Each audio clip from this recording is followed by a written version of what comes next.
Hello everybody, welcome back to my channel. So for today's video I decided I was going to make an Esther Bunny DIY and I figured I would make a squishy.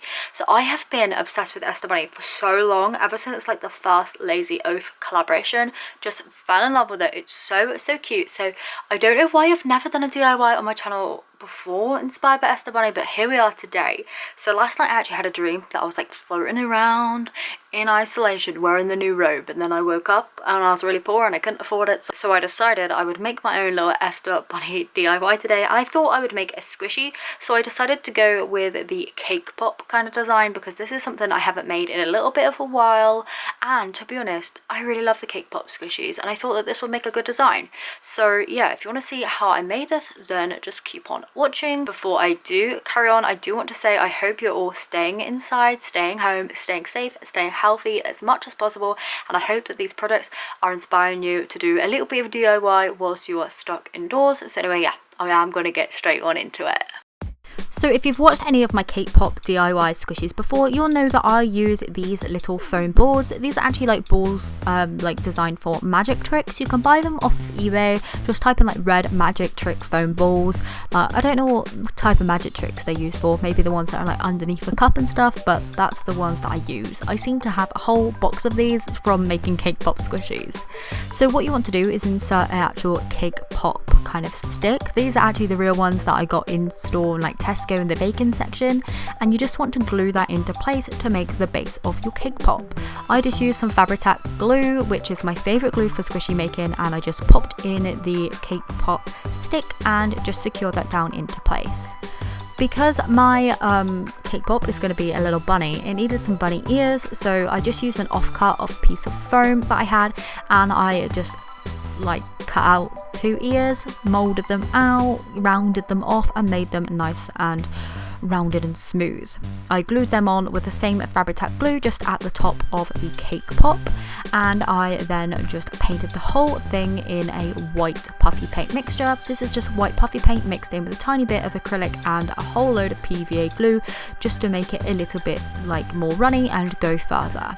I did 3 layers of the white in total, leaving it to dry in between each coat, and then I did 2 coats of the pink as well, just leaving it to dry in between each coat as well, so that I had 5 layers on the whole entire thing.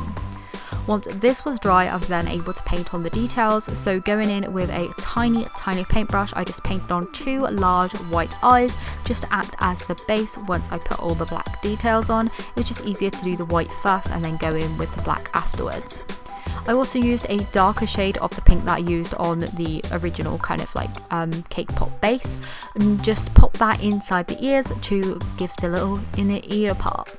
To paint the black details around the eyes, I actually just used a needle, just a regular sewing needle, and I just took my time with this, just doing one little bit at a time just to get a kind of straight and even line as I possibly could. I went round about half of the eye, as you can see here, and then I went in with my paintbrush that I used to paint the white on the eye and just started painting in the details. So I left a gap of the semicircle where like the highlight on the eyes were, and then the other little highlighty bit, but I didn't actually leave a big enough gap, so I did go back in with some white puffy paint and just filled those back in again. As you can see here, I'm filling in the black areas with my paintbrush and then going back in with my needle just to finish off the detailing.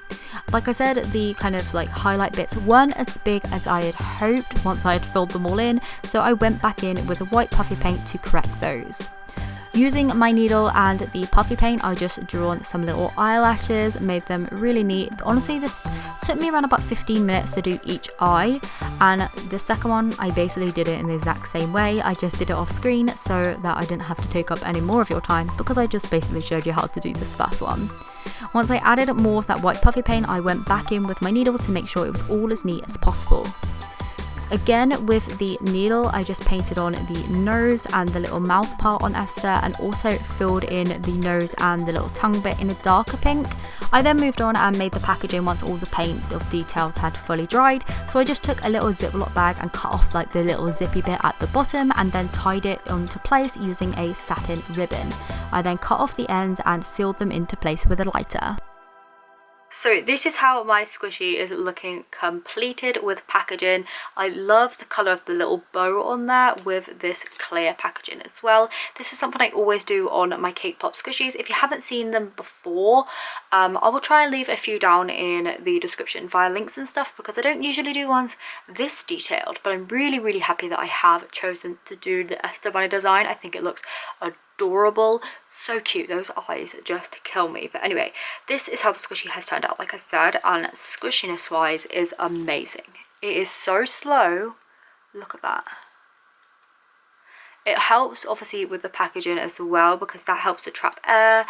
The squishy itself without the packaging is just as slow, a little bit faster, but like, oh, look at that. It's so cute. I just love it. The air that comes out of this is so nice. It is so soft, like you have no idea. I just love it.